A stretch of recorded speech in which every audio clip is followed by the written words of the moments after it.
प्रिय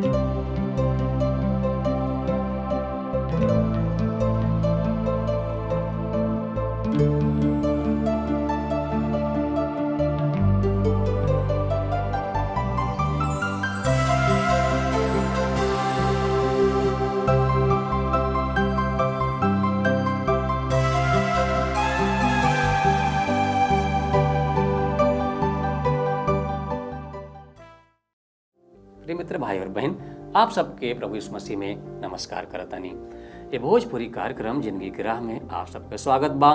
आज के अध्ययन में हमने के झूठा भविष्यवक्ता और ईश्वर विहीन धर्मान सबके बारे में देखल जाई। तो आई आज के अध्ययन के शुरू करें जा और प्रभु के दास से वचन के सुनी जा। यीशु का नाम सुखदाई, भजन करो भाई, ये जीवन दो दिन का। यीशु का नाम सुखदाई, भजन करो भाई, ये जीवन दो दिन का।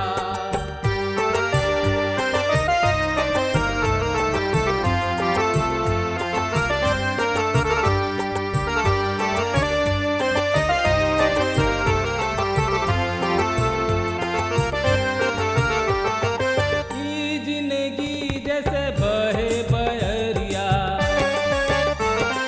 ई जिंदगी जैसे बहे बहरिया, ई नहीं माँ उड़ी जाई, भजन करो भाई, ये जीवन दो दिन का। यीशु का नाम सुखदाई, भजन करो भाई, ये जीवन दो दिन का।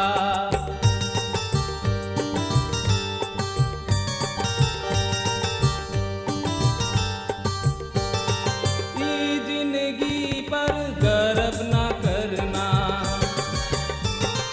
ई जिंदगी पर गर्व न करना, छाया समान ढली जाई, भजन करो भाई, ये जीवन दो दिन का। यीशु का नाम सुखदाई, भजन करो भाई, ये जीवन दो दिन का। आज हमने का देखल जाए कि प्रभु यीशु मसीह अपनी चेलन पर धन्य या आनंदित होके का भेद प्रकट कैले, जौन के हमने खातिर बहुत व्यवहारिक शिक्षा है। एकरी बाद इहो देखल जाए कि यीशु चंगा करेने और ई पुनर्जीवन भी देले। लूका 6 अध्याय के 17 से 19 पद में लिखल बा, जब यीशु प्रेरित लोगन की संगे पहाड़ पर उतर के चौरस जगह में ठाड़ भइलन, तब एगो बड़ भीड़ यहूदा प्रदेश, यरूशलेम नगर और इस समुद्र के किनारे पर बसल सूर और इस सैदा नगर से आयल रहे। उ लोग उनकरा से अपनी रोग से नीक होके खातिर और जे दुष्ट आत्मा से भरल रहलन जा, उ लोग चंगा होके खातिर आयल रहलन जा और ई चंगा हो गइलन जा। सब लोग यीशु के छुए खातिर कोशिश करत रहलन जा, काहे से कि उनका में से सामर्थ निकल के सबके चंगा करत रहे। जब यीशु ये धरती पर रहले, तब असंख्य लोग अपनी असाध्य रोग से मुक्ति पौले। उ ना तो केहू के ऊपर हाथ मरले, ना ही केहू उनका ऊपर गिरल। कोनो रोगी के कैसनो प्रयास ना करे के पड़ल। कबो तो उ दूरे से कह दीने और ये रोगी चंगा हो गई। यीशु का दिहल रोग मुक्ति साच रहे और ये डॉक्टर लूका एक के सत्यापित करतने। यीशु के ई उपदेश जवन यहाँ दिहल गइल बा, मैदानी क्षेत्र कहा, ताकि मत्ती की वृत्तांत में ऐसन उपदेश पहाड़ी पर दिहल गइल। ऐसे प्रकट होता कि यीशु कोनो खास शिक्षा के बार बार सिखावत रहने। ये उपदेश का विशेषता ई है कि ई मत्ती की सुसमाचार से भिन्न बा, काहे कि एमे कुछ बात कम बा जितना कि मत्ती की सुसमाचार में लिखल गइल बा, और कुछ औरी भी बा जौन मत्ती की सुसमाचार में नहीं खे। एमे आशीष का उल्लेख बा तो हाथ का भी उल्लेख बा, मानव व्यवहार का वर्णन बा और ये न्याय का चर्चा भी बा। लूका 6 अध्याय की 20 से 22 पद में लिखल बा, तब यीशु अपनी चेला लोग की ओर देख के कहले, तोहन लोग में से जे दीन बा उ लोग धन्य बाड़न जा, काहे से कि परमेश्वर का राज तोहनिए लोग कहुए। तोहन लोग धन बाड़ा जा जे अब भूखाइल बा, काहे से कि तोहन लोग तृप्त कइल जाइबा जा। धन्य बाड़ा जा तोहन लोग जे रोआ ताड़ा जा, काहे से कि हंसबा जा। तोहन लोग धन्य बाड़ा जा जब लोग मनुष्य की पुत्र खातिर तोहन लोग से घृणा करिए, तोहन लोग के बुरा कहिए। यहाँ तक का उपदेश वैसने बा जैसन मत्ती में बा।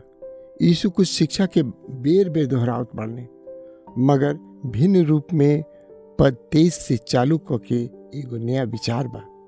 लूका 6 अध्याय की 23 पद में लिखल बा, जब ई सब होई तब तोहन लोग खुशी से उछलिया जा, काहे कि देखा जा तोहन लोग की खातिर सरग में एगो बड़ इनाम रखल बा। उ लोग के पुरखा लोग नबी के संगे ऐसने बर्ताव कैले रहलन जा। ई पद मनुष्य द्वारा परमेश्वर की भविष्यवक्ता लोगन के साथे कइल गइल व्यवहार का उल्लेख करता। सच्चा भविष्यवक्ता परमेश्वर का वचन सुनावतने ओके कष्ट दिहल जात रहे। भविष्यवक्ता के परमेश्वर में विश्वास रखे के चाहिए और ये आत्मविश्वासी होके के चाहिए। पद 20 और 22 में यीशु दीन, भुखाइल और कमजोर लोग के बारे में कहतने कि मनुष्य उनसे घृणा करेला, उनका निंदा करेला, उनका के समाज का हिस्सा ना मानेला, उनके बाउर कहेला। आप पुराना नियम में देखें तो वहाँ ऐसा नहीं पाई। आज का समाज भी ऐसा नहीं बा। परमेश्वर की वचन का प्रचारक दुख उठावेला और उ दुख का सामना नहीं के करत, तो कोनो न कोनो समस्या जरूर बा। झूठ भविष्यवक्ता धनवान रहले, आज वो बाने। लूका 6 अध्याय की 24 से 28 पद में लिखल बा, बाकी तोहन लोग में से जे धनी बा ओ लोग पर हाय, काहे से कि तोहन लोग सुख पा गइल बाड़ा जा। हाय तोहन लोग पर जेकर पेट भरल बा, काहे से कि तोहन लोग भूखाइल रहबा जा। हाय तोहन लोग पर जे अब हंसता, काहे से कि तोहन लोग रोइबा जा और बिलाप करबा जा।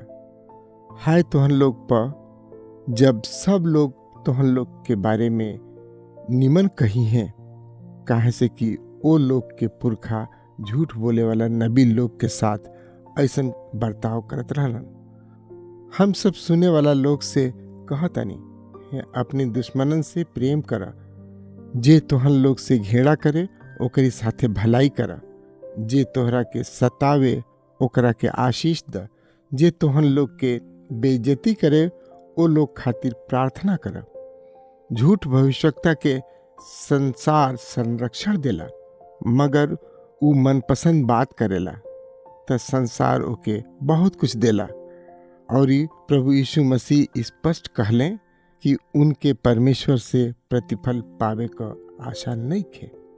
उस संसार में इज्जतदार आदमी होखेला, मगर परमेश्वर की देखे में कुकर्मी है। संसार में उ आनंद का कारण, मगर स्वर्ग में ओकरी खातिर दुख मनावल जाला। ओकर देह हिष्ट पुष्ट बा, मगर आत्मा कुपोषित बा। आज ईश्वर रहित भक्त धनवान के केहू कुछ न कहेला, मगर मसीह यीशु के लगे कहे खातिर बहुते कुछ बा। हाय तोहनियों पर जवन की धनवान बाड़ा जा, काहे कि तू आपन शांति पा चुकल बाड़ा। एगो छोट चोर की जान का दुश्मन सब केहू होखेला, मगर छोट चोर ईश्वर रहित रहले ए पर अभक्त धनवान की नियर खतरनाक ना हवे। अभक्त धनवान ईश्वर त्याग के सौंदर्य प्रदान कैले। धनवान से बढ़ के आडंबर औरी केहू में नहीं खे। उ झूठा भविष्यवक्ता के आराधनालय में वचन प्रचार करे खातिर बहुते पैसा देले। उ कलीसिया और ओकरी संपदा पर अधिकार रखे में धनाढ़ कलीसिया कहीं भी सुसमाचार का कलीसिया ना मानल जाले। वहाँ सच्चा सुसमाचार ना सुनावल जाला। न्यूयॉर्क नगर में एगो समृद्ध कलीसिया बा, जेकर नाम कोनो धनवान व्यक्ति के नाम पर रखल गईल बा। वहाँ सुसमाचार प्रचार का आज़ादी बा, काहे कि उनका के डर बा कि याकूब की नियर केहू ओ धनवान मनुष्य के हाथ न दे दे।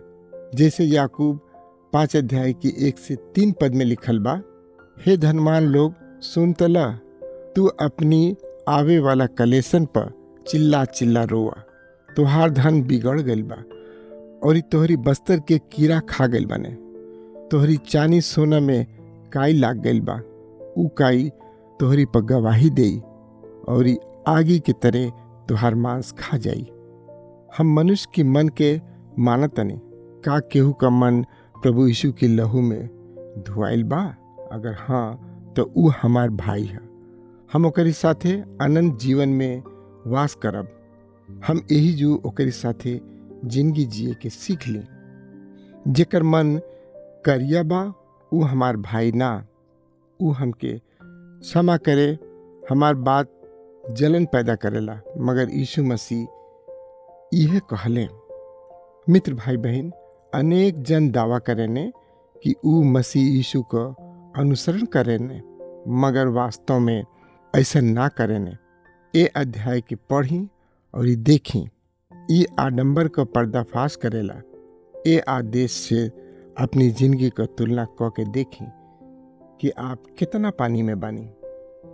लूका 6 अध्याय की 31 से 46 पद में लिखल बा, जैसन तोहन लोग चाहे ल जा कि लोग तोहन लोग के साथे व्यवहार करस, तो वैसने व्यवहार तोहन लोग ओ लोग के साथे कर जा। अगर तोहन लोग खाली वही लोग से प्रेम कर बजा जे तोहन लोग से प्रेम करेला, तो ये बात में का बड़ाई बा? काहे से पापियों लोग अपनी प्रेम करे वाला लोग से प्रेम करेलन जा। अगर तोहन लोग खाली वही आदमी के संगे भलाई कर जा जे तोहरा साथे भलाई करेला, तो एमे का बड़ाई बा?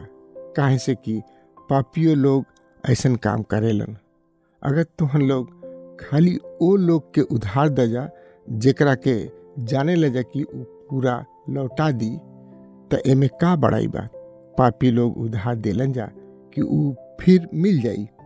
बाकी तोहन लोग अपनी दुश्मन से प्रेम कर जा और ओ लोग के संगे भलाई कर जा और कुछ पावे के आसरा ना राखी के ओके उधार द जा।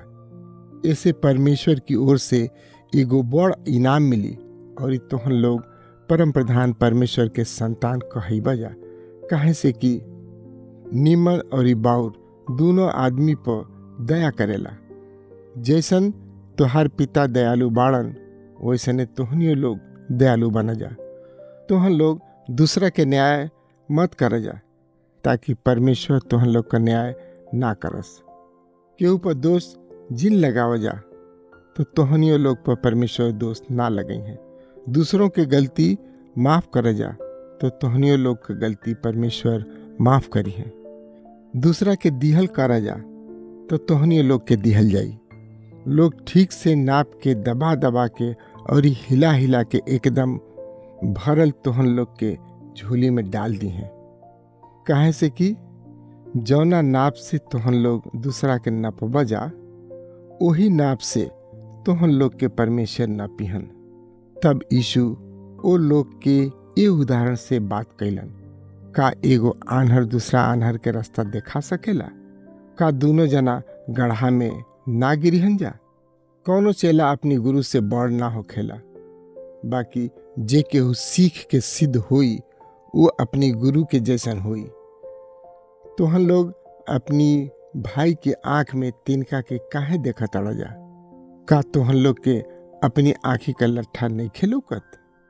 जब तोहरा के अपनी आँखी का लट्ठा नहीं खेलौकत, तो तू अपनी भाई से कैसे कह सकत रह कि हे भैया आव हम तोहरी आँखी से तिनका के निकाल दी? हे कपटी लोग, पहले अपनी आँखी के लट्ठा निकाल ला, तब तू अपनी भाई की आँखी का तिनका के निमन से निकाल सकेला। कोनो निमन फेड़ में बाउर फर ना लगेला और कोनो बाउर फेड़ में निमन फर ना लगेला। हर फेड़ के पहचान ओकरा फल से होखेला। काहे से कि लोग झाड़ी में से अंजीर ना तुरेले और कटीला झाड़ी से अंगूर ना तुरेला। निमन आदमी अपनी दिल से निमन बात बोलेला और खराब आदमी अपनी दिल से खराब बात निकालेला, काहे से कि जवन दिल में भरल बा उहे मुंह से निकलेला। जब तोहन लोग हमरी बात के नइखा जा मानत तो काहे हमरा के हे प्रभु कहे लजा। मानवीय सराहना का अभिलाषा करे वाला पास्टर पाप के विषय पर प्रचार ना करी। बहुते प्रचारक आज पाप के परमेश्वर के विरुद्ध अपराध ना कहेलें, ऊ इहो कहे में डरालें कि परमेश्वर पाप से घृणा करेलें और यहोवा युद्ध का परमेश्वर हमें। परमेश्वर की दृष्टि में उचित रहे खातिर अहंकार घमंड के उचित ना कर सकेले। आप दर्शन शास्त्र का प्रचार ना कर सकेनी। एगो मात्र स्थान बा क्रूस। परमेश्वर मसीह यीशु में आपके नया उपदेश का यह सारांश है। इस संदेश प्रभु यीशु मसीह अनेकों बेरी अलग अलग जगह में बहुते तरह के लोग के सुनौलें। प्रभु यीशु मसीह एगो दृष्टांत सुनावतने। लूका 6 अध्याय की 47 से 49 पद में लिखल बा, जे केहू हमरे लगे आवेला और हमार बात सुन के ओके मानेला, हम तो के दिखाई कि केकरा नाहिन बा। ऊ ओ आदमी के नाहिन बा जे आपन घर बनावत घरी जमीन के गहिर खोद के चट्टान पर नेव डलस। जब बाढ़ आयल तो पानी के धार ओ घर पर लागल, बाकी पानी के धार ओ घर के हिला ना सकलस, काहे से कि ऊ पत्थर पर बनल है।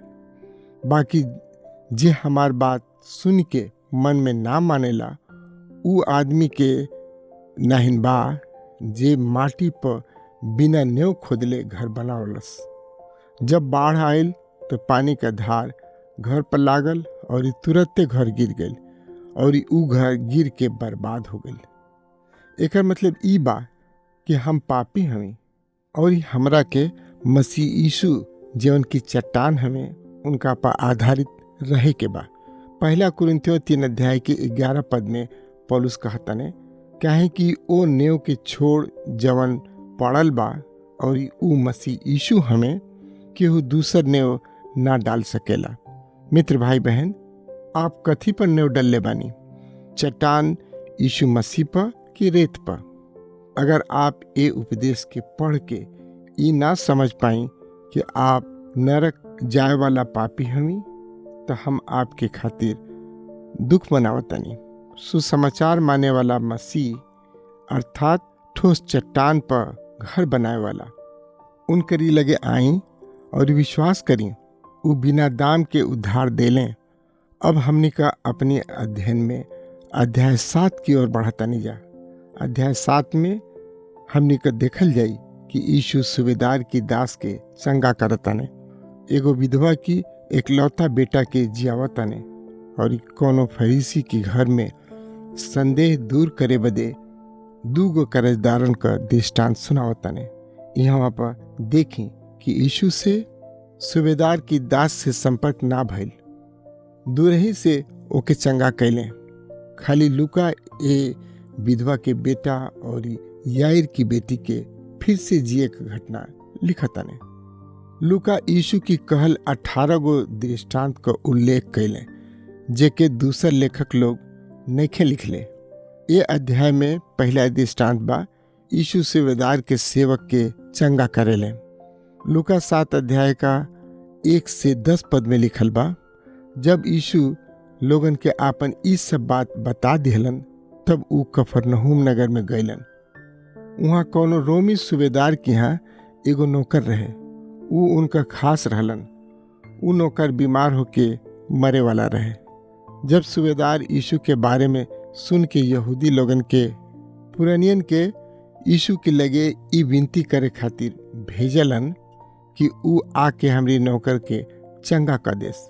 ऊ लोग यीशु के लगे अइलन जा और ई बड़ विनती क के कहलन, ये आदमी ए लायक बा कि तू उनका सहायता करा, काहे से कि ऊ हमनी के जाति के लोगन से प्रेम कैलन और हमन खातिर ई प्रार्थना का घर बनवले बाड़न। यीशु ओ लोगन के संगे गईलन। जब यीशु उनका घर से अभी कुछ दूरे रहलन कि रोगी सूबेदार अपने साथी लोग से यीशु के लगे ई खबर भेजलन, हे प्रभु, एजा आवे खातिर दुख मत उठाई, काहे कि हम ए लायक नहीं खी कि आप हमारी घर में आई। ऐसे हमहो अपना के ए लायक ना समझेली कि आपके लगे आई। आप अपनी मुंह से कह दें ता हमार नौकर ठीक हो जाई। हमहू अपना से बड़ अधिकारी के नीचे काम करेनी। हमरा अधिकार में सिपाही लोग बा। जब कबो सिपाही के आदेश देला कि जा तो ऊ जाला, जब ओकरा के कहिला कि आव तो ऊ आवेला, और जब कोनो नौकर से कहिला ई काम कर तो ऊ करेला। ई बात सुन के यीशु अचरज कैले। ऊ घूम के जौन भीड़ उनका पाछे आवत रहे कहलन, हम तोहन लोग से कहतनी, हम इस्राएली लोग में ऐसन विश्वास ना पौनी। खबर करे वाला लोग सूबेदार की घरे वापस लौट गएलन जा और नौकर के चंगा पैलन जा। रोमी सेना हर एगो क्षेत्र में फैलल रहे। 100 सैनिकन पर एगो सूबेदार होत रहे। ऐसा लागत रहे कि ई सूबेदार यीशु में आस्था रखत रहे, जैसे उनकी खातिर ओकर लगाव प्रकट होत रहे। उ जानत रहे कि अधिकार का होखेला, काहे कि उ कोनो सैनिक से कहता यहाँ आ तो उ ओकरी लगे आवता, ओकर आज्ञा का पालन करता, ओकर अंतःकरण मानता कि यीशु में ऐसा अधिकार बा। उ यीशु से कहलस कि उनकी आदेश से ओकरी नौकर के चंगाई मिल जाई। ये बात पर यीशु के आश्चर्य भइल। खाली 2 बेर यीशु विस्मित भइले, ए सूबेदार की विश्वास पर और इस्राएल की विश्वास पर। नाइन की विधवा के बेटा के जिंदगी का दान लूका 7 अध्याय के 11 से 16 पद में लिखल बा। कुछ दिन के बाद यीशु नाइन नाम की नगर में गईलन। उनका चेला लोग और एगो बड़ भीड़ उनका साथे जात रहे। जब यीशु नगर की फाटक के लगे पहुँचले तब वही घड़ी एगो मुअल आदमी के ले जात रहलन जा। मुअल आदमी अपनी माई का एकलौता बेटा रहे। ओकर विधवा माई और नगर के ढेर आदमी लोग उनका साथे रहने। जब यीशु ओ मेहरारू के रोवत देखलन तो उनका मन दया से भर गई और ऊ ओ मेहरारू से कहलन, तू मत रोवा। तब यीशु पजरा आके अर्थी के छुअलन। जौन लोग ओ अर्थी के ले जात रहले ऊ लोग रुक गएलन जा। तब यीशु उसे कहलन, हे जवान, हम तो से कहतनी कि उठ। तब ऊ मुर्दा उठ के ठाड़ हो गई और ऊ बतियावे लागल। यीशु ओके ओकरी महतारी के दे दिलन। ई देख के सगरी लोग डरा गएलन जा और परमेश्वर का धन्यवाद कह के कहे लगलन जा, एगो महान नबी हमनी के बीच में प्रकट भइल बने। और ये लोग कहले कि परमेश्वर अपनी लोगन के उद्धार करे खातिर आयल बड़न। एक घटना का विवरण खाली लूका रचित सुसमाचार में पावल जाला। कुछ लोग एक घटना के पुनरुत्थान भी कहेले, मगर ई ह कहे कि ई त देही के फिर से जियावल है। रीति रिवाज के अनुसार लाजर के यीशु मसीह मुर्दन में से जियवले तो ऊ पूछलस, का ऊ फिर से एक बार मुई? यीशु उसे कहले कि जरूर ऊ फिर से मुई। एक कारण से लाजर फिर खुश ना भइल। आज के दिन ले पुनरुत्थान खाली एक ही आदमी को भइल बा, ऊ हमें प्रभु यीशु मसीह। ऊ मुर्दन में से जी उठे वाला पहला फल हमें। खाली उन्हीं का महिमा का देह मिलल बा। एक दिन उठावे जाए के दिन मसीह में जियत और ई मुअल विश्वासी महिमा की देह के साथे उठा लिहल जाइ हैं। ऊ पुनरुत्थान के देह कबहू ना मुई। ई घटना मर्मस्पर्शी है, काहे कि ऊ मेहरारू विधवा रहे और ई ओकर एक ही गो बेटा रहे जवन की मुँह गईल रहे। यीशु नाइन नगर से जात रहने और ए जवान का अर्थी जात रहे।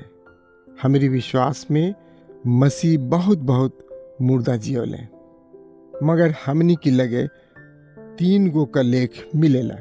ई तीनों घटना ओ सब पुनर्जीवित मनुष्यन का प्रतीक है जौन ये 3 उम्र के वर्ग में आवेले, लड़का, जवान और वयस्क। यीशु ओ असहाय मेहरारू के कारण ए जवान के जियवले। मुर्दन के जियावे में यीशु हर घड़ी एक ही गो विधि अपनौले। वो उनके छू के सीधा आदेश दिहले। विश्वासन की उठावे जाए के समय भी यीशु को बाड़ी सुनाई देई। पहला थिस्सलुनीकियों 4 अध्याय के 16 और 17 पद में लिखल बा, काहे कि प्रभु अपने सड़क से उतरी हैं। ओ घड़ी ललकार और ई प्रधान दूत का शब्द सुनाई देई और ई परमेश्वर का तुरही फूंकल जाई और जे मसीह में मुअल बाने ऊ पहले जी उठी हैं। तब हमनी के जवन की जियतानी जा और ई बचल रहल जाई उनकी साथे बदरी पर उठा लिहल जाई कि हवा में प्रभु से मिली जा। यीशु को बानी ओ दिन प्रधान दूत की नियर और ई परमेश्वर की तुरही की जैसन कान में बेधे वाली होखी। उनका एक ही आवाज उनकी विश्वासियन के जगा दे। यीशु खाली मुर्दन के जियावे खातिर एगो विधि अपनावे ले, बाकी सगरी चमत्कारन में वो अलग अलग विधि अपनावे ले। आज का हमारा अध्ययन अब यही जो समाप्त होता। अगला अध्ययन में प्रभु की वचन से फिर सीखल जाई। प्रभु आप सबके बहुत आशीष दे। प्रिय मित्र, भाई और बहन लोग, आज के अध्ययन में हमने 3 मुख्य बात के सीखनी है जा जौना में झूठा भविष्यवाणी करे वाला लोग परमेश्वर के नजर में कुकर्मी बाणे सा। अमीर लोग ईश्वर विहीन और भक्तिहीन हो गए बड़े और यीशु मसीह चंगाई दिहलन और जिंदा कैलन। तो प्रिय भाई और बहनी लोग, आज के अध्ययन पर हृदय से विचार करें और प्रभु यीशु से अपना जिंदगी में सहायता मांगी। वो जरूर आप सबका सहायता करी। आज के अध्ययन कैसा लागल कृपा करके हमने के जरूर बताई। हमार पता रुआ के स्क्रीन पर आ रहल बा। आप सब ए नंबर पर मिस कॉल भी कर सके नीचा। आपका चिट्ठी और फोन का हम इंतजार करब। अगला कार्यक्रम में फिर भेंट हुई। आप सब प्रभु के संगति में बनल रही। धन्यवाद।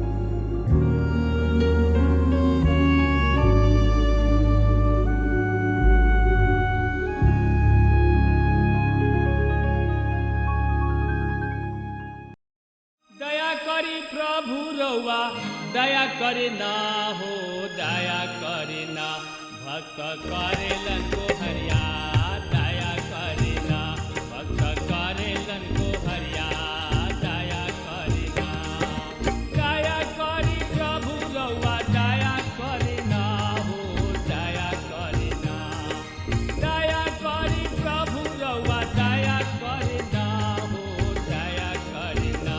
भक्त करेलन को हरिया, दया करे ना। भक्त करेलन को हरिया, दया करे ना।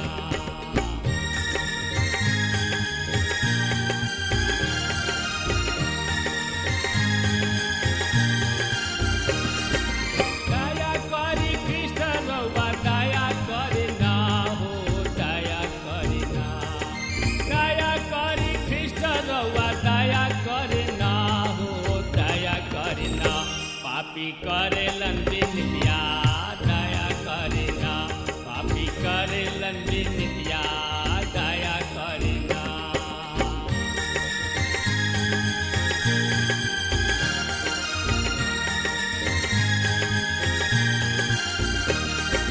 हाथ जोड़ी करी प्रभु शरण में सिसवा, दया करे ना। हाथ जोड़ी करी प्रभु चरण में सिसवा, दया करे ना। सेवक मांगेलन बरतनवा, दया करे ना। सेवक मांगेलन बरतनवा, दया करे ना। दया करे ना प्रभु, दया करे ना।